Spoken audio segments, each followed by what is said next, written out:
الحمدللہ رب العالمین والصلاة والسلام علی رسول الامین وعلی آلہ واصحابہ اجمعین وبعد۔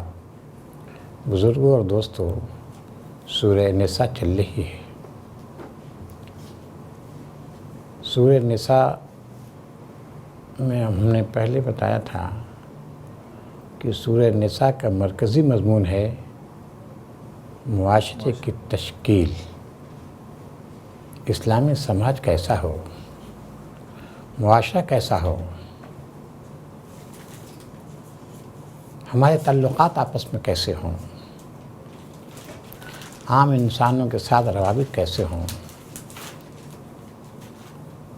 گھر میں روابط کیسے ہوں، پاس پڑوس میں کیسے روابط ہوں،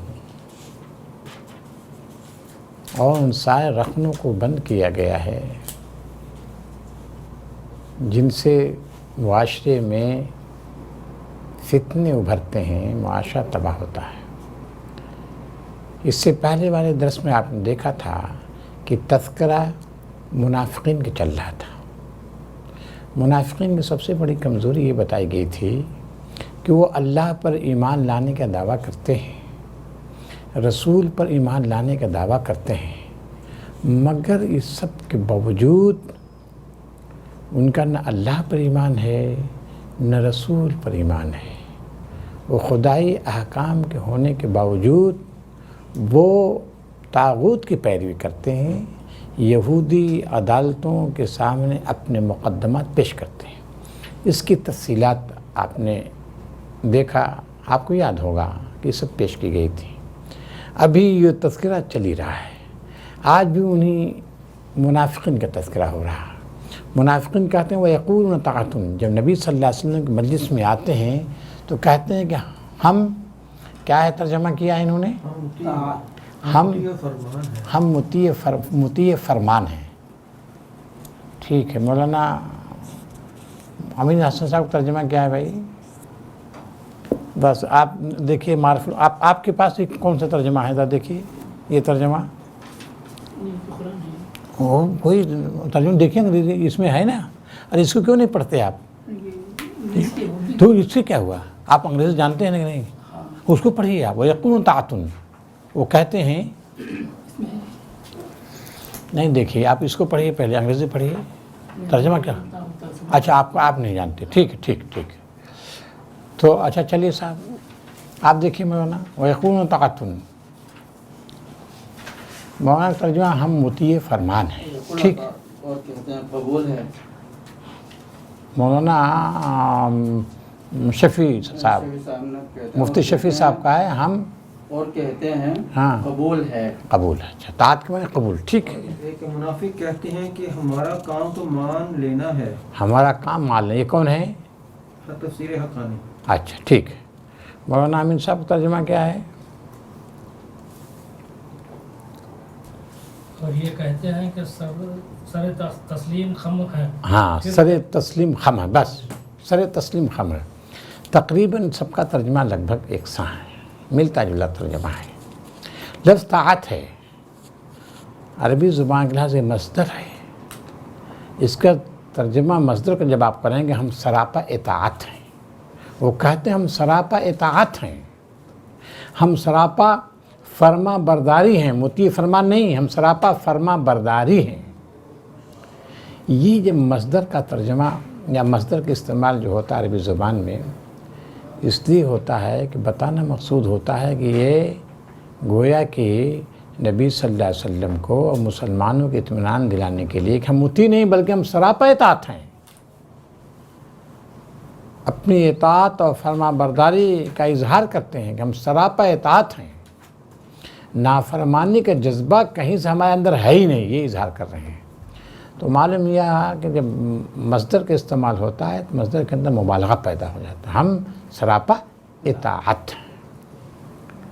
لیکن یہ حال ہے جب وہاں تو کہتے ہیں نبی صاحب ہم سراپا اطاعت ہیں، ہم سراپا فرما برداری ہیں، لیکن نبی صلی اللہ علیہ وسلم کی مجلس سے جب اٹھتے ہیں تو فَإِذَا بَرَزُوا مِنْ عِنْدِكَ، جب نبی صلی اللہ علیہ وسلم کے مجلس سے باہر آنا، برزہ مانے باہر آنا، ظاہر ہونا، نکلنا، جب نبی صلی اللہ علیہ وسلم کے مجلس سے باہر آتے ہیں تو پھر کیا کرتے ہیں؟ تو پھر سرگوشیاں کرتے ہیں، پھر نبی صلی اللہ علیہ وسلم کے خلاف، قرآن مجید کے خلاف، اللہ تعالیٰ کے خلاف، اس کے احکام کے خلاف تدبیریں کرتے ہیں، سازشیں کرتے ہیں، مکاریاں کرتے ہیں، تاکہ اسلام کی جو بڑھتی ہوئی طاقت ہے اس کو دبا دیں۔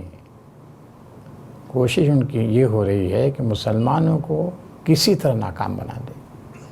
تو یہ اس میں جو ہے بتایا گیا ہے، جب تمہارے یہاں تمہارے مجلس سے جاتے ہیں تو پھر وہ سرگوشیاں کرتے ہیں، اس کے خلاف ساری باتیں کرتے ہیں جو انہوں نے ابھی تم سے باتیں کہی تھیں کہ ہم سراپا اطاعت ہیں۔ اللہ تعالیٰ کہ واللہ یکتب ما یبیتون، اللہ تعالیٰ جو بھی یہ سرگوشیاں کر رہے ہیں اللہ لکھ رہا ہے، لہذا اے نبی تو لکھ رہا ہے، تمہیں پریشان ہونے کی ضرورت نہیں ہے۔ اور نبی کو بتا کر مسلمانوں کی ہدایت کی جا رہی، مسلمانوں ان سے اعراض کرو، اللہ پر بھروسہ رکھو۔ سازشیں ہو رہی ہیں، مکاریاں ہو رہی ہیں، سازشیں ان کی اتنی زبردست ہیں کہ تم کو تمہارے جہاں ہو تم کو ہٹا دیں، بلکہ قرآن یہاں تک کہہ رہا ہے کہ یہ ان کا بچ رہے تو مشرکین کے سلسلے میں، اور یہ بھی اس میں شریک ہیں کہ پہاڑ کو اپنی جگہ سے ہٹا دیں گے۔ ان کا مکر، ان کا فریب اتنا ہے کہ پہاڑ سے اپنی جگہ ہٹا دیں گے۔ لیکن اے مسلمانوں، ان کے ہر مکر، ہر فریب، ہر تدبیر کی کاٹ اللہ کے پاس ہے۔ وَعِندَ اللَّهِ مَكْرُهُمْ وَإِنْ كَانَ مَكْرُهُمْ لِتَزُولَ مِنْهُ الْجِبَالُ، اگرچہ ان کا مکر، ان کا فریب ایسا ہو کہ پہاڑ سے اپنی جگہ سے ہٹ جائے، تو مسلمان گھبرانے کی بات نہیں ہے۔ مکاریاں بہت ہیں، قیادیاں بہت کر رہے ہیں، سازشیں کر رہے ہیں دن رات، لیکن ان کی سازشیں اللہ تعالیٰ کامیاب نہیں کرے گا، یہ ناکام ہوں گے، نامراد ہوں گے۔ وَكَفَى بِاللَّهِ وَكِيلًا، مسلمانوں تم صرف اللہ پر بھروسہ کرو، تمہارا کارساز اللہ تعالیٰ ہے، تمہارا اسی پہ اعتماد ہونا چاہیے۔ یقین یہ تمہارے دشمن ہیں، آستین کے سانپ ہیں، ہر وقت تم کو ناکام بنانے کی کوشش کرتے ہیں، مگر تم گھبرانا مت، یہ کامیاب نہیں ہو سکتے۔ اب اس کے بعد کر افلا یدبرون القرآن ولو کان من عند اللہ لوجدوا اللہ ولو کان من عند غیر اللہ لوجدوا فیہ اختلافا کثیرا۔ کیا مولانا حافظ صاحب؟ اگر یہ لوگ قرآن پر غور نہیں کرتے، اگر یہ اللہ کے سوا کسی اور کی طرف سے ہوتا تو اس میں بہت کچھ اختلاف بیانی پائی جاتی ہے۔ بس ٹھیک ہے، اب دیکھیے تذکرہ منافقین کا چل رہا ہے، منافقین کے تذکرے کے بعد یہ آ رہا ہے، کیا وہ غور نہیں کرتے قرآن مجید پر؟ کیا مطلب؟ منافقین کے تذکرے اور قرآن مجید پر تدبر کرنے پر ابھار رہا ہے، کیا ربط ہے حسن صاحب؟ کیا ربط ہے اس میں؟ کیا وہ غور نہیں کرتے؟ کون؟ منافقین غور نہیں کرتے۔ قرآن مجید پر تدبر کرنے کے لیے ابھارا جا رہا ہے، کیوں ابھارا جا رہا ہے؟ کیا غور نہیں کرتے یعنی غور کریں؟ کیا غور نہیں کرتے یعنی غور کریں، تدبر کریں؟ یہ کیوں کہا جا رہا ہے؟ تدبر پر کیوں ابھارا جا رہا ہے؟ غلام قادر صاحب، غلام قادر صاحب سمجھنے کے لیے، ٹھیک ہے، اور چلیے صاحب۔ شاید ان کو دل میں یہودوں کے سر پر کوئی گنڈے کی وجہ سے شاید ان کو یہ دل میں خیال ہوتا تھا ضعیف الاعتمادی کہ شاید یہ اللہ کا کلام ہے۔ ہاں بس یہ بات ہے۔ دیکھیے یہ تو آپ جانتے ہیں کہ یہ منافقین جب آتے تھے اللہ کے رسول کے پاس تو کہتے کہ ہم ایمان لائے، قالوا نشہد انک لرسول اللہ، ہم گواہی دیتے ہیں کہ آپ اللہ کے رسول ہیں، تو اعلان کرتے تھے کہ آپ اللہ کے رسول ہیں، قرآن اللہ کی کتاب ہے، سب اعتراف کرتے تھے، اعلان کرتے تھے، لیکن دل میں چور تھا، اندر تو یہ خیال تھا کہ قرآن مجید خدا کی کتاب نہیں ہے، یہ رسول خدا کا رسول نہیں ہے، اس وجہ سے یہ کہا جا رہا ہے تم سمجھتے ہو خدا کی کتاب نہیں ہے قرآن مجید۔ اگر تم یہ سمجھ رہے ہو تو پھر تم کو غور کرنا چاہیے، قرآن مجید پر غور کرو، اگر پڑھو تدبر کی نظر ڈالو گے تو کم سے کم یہ خیال تمہارے دل سے نکل جائے گا کہ یہ قرآن مجید خدا کی کتاب نہیں ہے۔ تو اس آیت کریمہ میں اللہ تعالیٰ ایک خاص بات بیان کر رہا ہے، قرآن مجید کی خاص خوبی بیان کر رہا ہے۔ کیا خوبی ہے؟ اگر غیر اللہ کی طرف سے ہوتا، اگر یہ قرآن مجید اللہ تعالیٰ کی طرف سے نہ ہوتا، کسی اور کی جانب سے ہوتا تو کیا ہوتا؟ لوجدوا فیہ اختلافا کثیرا، تو اس میں بہت زیادہ اختلاف پاتے۔ کیا مطلب اختلاف پاتے؟ ایک آیت دوسری سے منطبق کیا ہوتی؟ زبیر صاحب اختلاف پاتے، کیا مطلب؟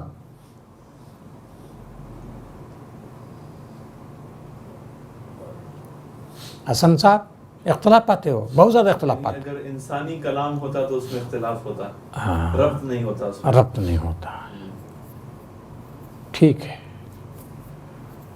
اور رشید صاحب اختلاف پاتے ہو، اکرم صاحب اختلاف پاتے اس میں بہت زیادہ۔ کیا اختلاف ہوتا؟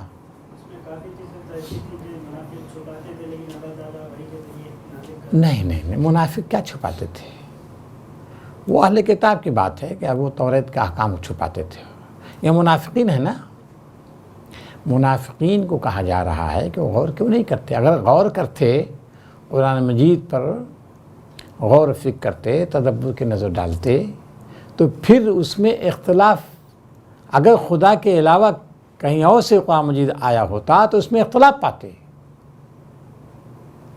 حالانکہ اس قرآن مجید کوئی اختلاف نہیں ہے۔ یہ کس بات کا ثبوت ہے؟ کہ یہ قرآن اللہ کی کتاب ہے۔ اختلاف پاتے، ذرا سے اس کو واضح تھوڑا کیجیے تب سمجھ میں آئے گا۔ اختلاف پاتے مطلب یہ آیت سے دوسری آیت میں کوئی تضاد نہیں ہوتا۔ تضاد، ٹھیک ہے، تضاد نہ ہوتا، ٹھیک ہے حسن، ہاں ٹھیک ہے۔ بس اس میں تھوڑا سا ملا لیجیے آپ۔ دیکھیے یہ کتنے دن میں نازل ہوا ہے؟ 23 سال میں، 23 سال تک یہ مسلسل قرآن مجید نازل ہوتا رہا، لیکن کہیں بھی آپ اس میں اختلاف نہیں دیکھ رہے ہیں۔ اس کے جو دلائل ہیں توحید کے، آخرت کے، رسالت کے جو دلائل ہیں، 23 سالوں کے اندر جو بھی دلائل دیے گئے ہیں، ایسا نہیں ہے کہ کل دلیل کچھ اور تھی آج کچھ نہیں، توحید کو ہی دلائل دیے گئے ہیں۔ آپ دیکھیں دنیا کا بڑا فلسفی ہو، ایک تقریر اس نے کی یہاں، کل وہاں تقریر کی، پرسوں وہاں، تو اس میں آپ کچھ نہ کچھ اختلاف دیکھیں گے، کچھ نہ کچھ اختلاف دیکھیں گے ضرور، بڑا فلسفی ہو۔ لیکن یہ قرآن مجید 23 سال کے زمانے میں، اور یہ کم سے کم جو ہے سن 4 ہجری میں، آپ جوڑ لیجئے جی، کیا سال ہو گئے نازل ہوتے ہوئے؟ 4 ہجری میں، 17 سال تک، 17 سال تک یہ نازل ہوا ہے۔ لیکن 17 سال کی جو آیات ہیں، جو صورتیں، ان میں کوئی اختلاف نہیں پائیں گے، کوئی اختلاف نہیں ہے۔ اجمال تفصیل کا فرق ہے۔